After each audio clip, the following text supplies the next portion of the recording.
It's not exactly certain when or where they began making the modern guitar as we know it. Encyclopedia Britannica gives credit to 16th century Spain. Other historians say guitars came from other parts of the world much earlier than that. One thing we do know for certain is that there are some folks out there who still make guitars the old world way. There is a company in Asia that can crank out 60 guitars a minute. Meanwhile, in a little corner of America, there is still a place that makes 60 a year. That's incredible. And this is the story of Gallagher Guitars. Wartrace, Tennessee. Population, 651.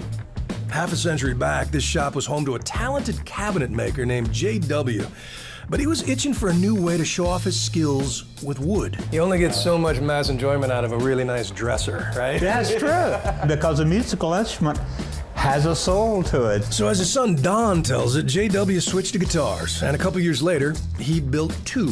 One of them cracked. But Don still convinced his dad to drive to a music festival and display them from the trunk of their car. It was rainy, it was muddy. A contingency of Hell's Angels came tooling in, so there were fights breaking out all over the place. And we heard some picking under a shade tree. It was Doc Watson, the blind virtuoso of bluegrass, inventor of the flat-picking style.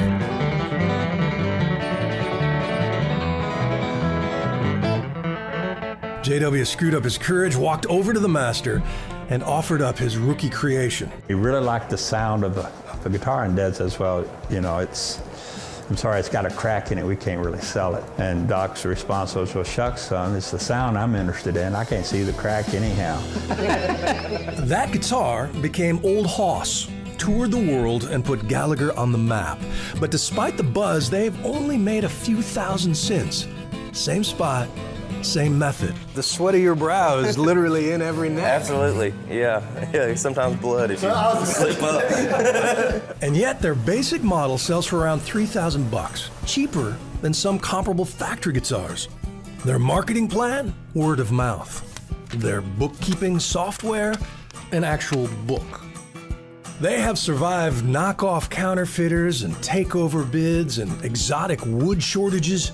And when the EPA forced the industry to use a safer but inferior lacquer, Don nearly went out of business because he honored his warranty by refinishing a year's worth of guitars himself. Being principled is really lousy for business. It really is, but it's rough. To have integrity, I don't know about that. But what kept you going? Why stay with this? It's just a determination. I mean, there's something about a family business, something about your name on the product that you want to make it as well as you can.